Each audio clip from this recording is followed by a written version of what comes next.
de cet élément supplémentaire pour le savoir. Les 14 morts de 2021, les morts lors des manifestations suivantes, les 500 arrestations de militants du PASTEF ces 15 derniers jours l'avaient démontré, mais aussi l'absence par l'Assemblée nationale de capacité à siéger depuis l'année dernière. Tous ces éléments suffisent en vérité à démontrer que tout cela n'est qu'une apparence et n'est qu'une pantomime. Et le dernier espoir du peuple sénégalais, c'est la possibilité de s'exprimer par l'élection, de réussir à renverser ce régime pacifiquement. Mais que veulent-ils? Veulent-ils la révolte? Est-ce cela qu'ils veulent? Le sang, les morts une nouvelle fois? Est-ce à ce prix qu'ils sont prêts à s'accrocher au pouvoir, à accaparer les ressources naissantes et cette inégalité qui monte au sein même de la capitale, qui se voit avec ces écarts de richesse, ces produits de consommation de luxe qui commencent à émerger dans une partie du territoire pendant que tout le reste continue à souffrir, y compris de la faim? Sont-ils prêts à cela pour s'accrocher à ce pouvoir? C'est la question aujourd'hui qui se pose au peuple sénégalais, et c'est la question qui doit être posée directement à M. Sall. Et s'il continue, parce qu'il y a évidemment des conséquences secondaires, l'épuisement de M. Sonko, voilà l'objectif. L'objectif, c'est de jouer avec ses nerfs, c'est de le faire varier, d'essayer de le mettre dans des contradictions, de dire « mais vous voyez, nous ne vous avons pas condamné à l'inéligibilité, mais on fait appel par le parquet quand même ». On fait appel par le parquet, pourquoi? Parce qu'on veut quand même essayer, peut-être, de vous déstabiliser, de voir jusqu'où vous serez prêt à résister ou pas. Et l'on veut voir si vos partisans seront capables de se mobiliser à chaque fois, et l'on verra si face aux menaces, par exemple, des forces armées, là vous serez peut-être en mesure de reculer ou vous tenterez la mise en tension. Est-ce que les forces armées vont nous suivre ou pas? On joue avec le feu. On joue avec le feu et avec une situation qui peut dégénérer. Et là, c'est en cela que les violations des droits fondamentaux, les violations des droits de la défense, les violations et les interpellations, les arrestations, les refoulements, les suspensions de confrères, c'est là que l'importance de ces circonstances prend toute son ampleur, parce que ces droits font barrage à la violence. C'est quelque chose qui peuvent sembler formelles, une chose qui ne concernerait que l'élite.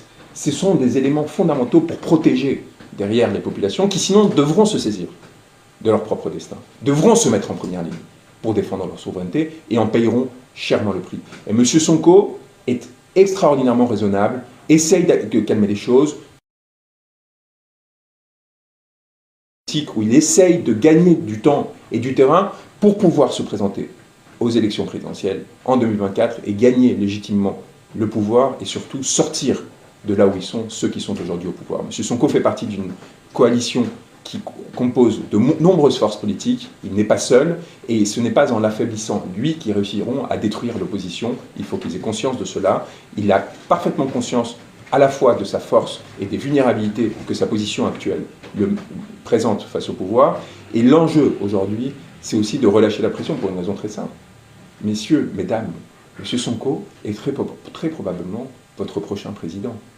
Et un président qui arrive épuisé à ses fonctions, parce qu'on l'aura harcelé pendant des mois et des mois, sans avoir laissé le temps à cet homme de se préparer, de préparer le programme de gouvernement qui arrive.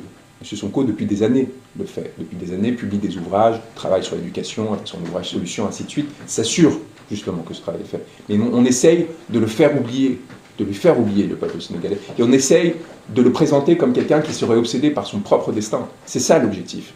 Quand vous harcelez quelqu'un, quand vous harcelez un opposant, évidemment, il est obligé de se défendre. Et vous le faites parler de lui plutôt que du peuple, et vous essayez de créer un écart. Ça ne fonctionnera pas. M. Sonko est fondamentalement lié à sa terre, fondamentalement lié à son peuple, et ne tombera pas dans ce piège. Mais vous, ayez conscience de la stratégie qui est adoptée, des conséquences qu'elle peut avoir, et de la fragilisation générale qui peut intervenir pour le peuple sénégalais. Nous avions préparé, et je vais vous dire un mot avant évidemment de répondre à vos questions, sur l'aspect purement juridique. Parce qu'encore une fois, nous avons parfaitement conscience de la dimension et de la nature fondamentalement politique de cette procédure.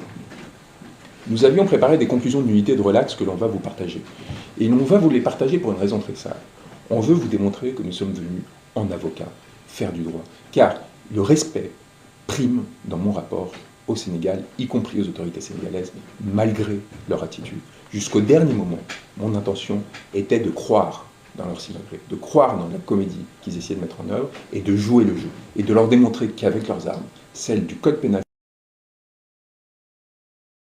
suffisait à faire sauter cette procédure, à démontrer l'inanité et à démontrer l'innocence de M. Sonko. Et donc nous avions préparé de façon très élaborée des conclusions de relax, des conclusions de nullité qui suffisaient, et le pouvoir le sait.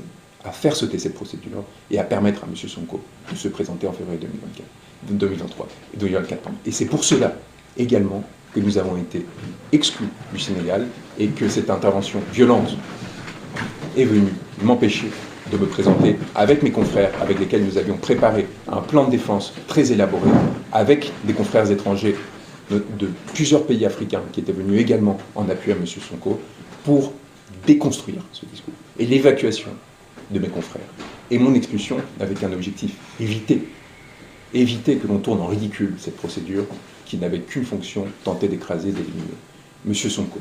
La procédure était nulle et on le démontrera en appel, et c'est aussi un point que je souhaite vous dire, je souhaite revenir à Dakar.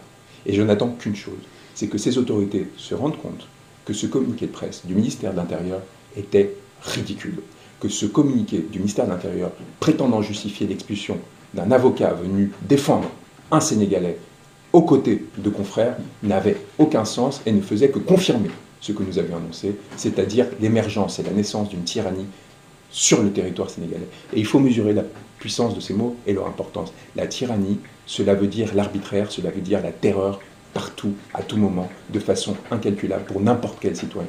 Parce que la tyrannie commence toujours vis-à-vis de ceux qui sont politisés.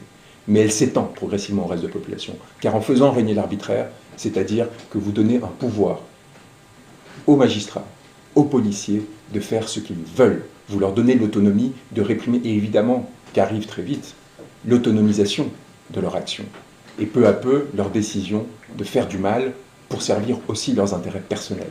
Et c'est pour ça qu'il faut tenir en le plus grand mépris des régimes autocratiques, parce qu'ils font trembler l'ensemble de la population, y compris pour des raisons non politiques, à terme. Et donc il faut lutter férocement, et j'invite le peuple sénégalais à lutter par tous moyens contre l'installation de cette tyrannie, car le risque est immense pour eux, à terme, d'en s'ouvrir des conséquences qu'ils n'imaginent même pas.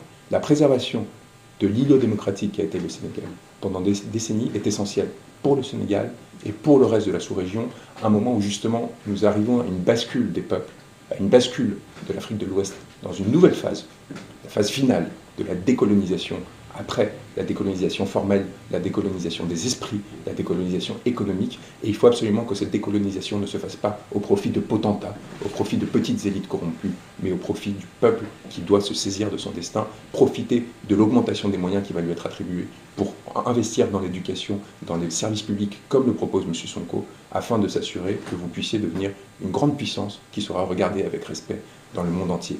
La France, le peuple français, plutôt que la France. Parce que la France, en tant qu'État, continue à jouer à ses petits jeux de manigance et continue à penser qu'elle peut envoyer des délégations secrètes de palais en palais pour essayer de manigancer et manipuler le peuple. Le peuple français regarde avec une admiration extraordinaire ce qui est en train de se passer depuis plusieurs années au Sénégal, car le niveau de résistance qu'a démontré le peuple sénégalais est inédit. Sa capacité à résister depuis des années aux offensives politiques, judiciaires, du pouvoir actuel pour essayer d'écraser l'opposition est admirable et assez singulière. C'est très rare de voir comment une force comme celle-ci s'installe. Et encore une fois, votre présence aujourd'hui ici le démontre aussi, car le pouvoir journalistique, le pouvoir médiatique est essentiel. La capacité pour le peuple sénégalais d'être informé de ce qui se passe est tout aussi importante que la lutte que mènent des personnes comme M. Sonko. Car c'est non pas que je cherche à vous faire des alliés, M. Sonko, je ne veux pas vous causer de problème, mais évidemment, vous avez un point commun avec lui. Quoi que vous pensiez de lui, c'est votre lutte pour la démocratie et pour la capacité à la libre expression. Et vous aurez, j'espère, la même exigence à son égard s'il devient le président de la République l'année prochaine que vous avez aujourd'hui à l'égard du pouvoir actuel. C'est essentiel que vous continuiez à relayer les paroles d'opposition, les dérives de toute forme de régime, et pour cela, il faut que vous ayez des protections qui aujourd'hui commencent à se fragiliser, et on a bien vu que les pressions sur les journalistes aussi, y compris sur des correspondants de l'AFP, comme nous l'avons vu il y a quelques jours, sont extraordinaires et ont vocation à produire une intimidation qui ne va pas seulement sur le plan judiciaire à l'égard d'avocats, pas seulement sur le plan politique à l'égard d'opposants, des cadres du PASTEF au-delà de M. Sonko, mais aussi sur les journalistes qui servent dans un régime démocratique sain de relais à l'égard du peuple. Je vais vous partager ces conclusions. Il me semble important qu'elles soient diffusées, que le peuple sénégalais se rende compte de l'inanité des procédures, à la fois des procédures et du fond. Nous n'avons pas peur qu'elles émergent avant l'appel. Nous ne sommes pas dans une stratégie. Nous savons que nous sommes dans le droit. Nous savons que nous avons le droit de notre côté. En face, il pourrait en profiter pour essayer d'organiser une offensive, etc.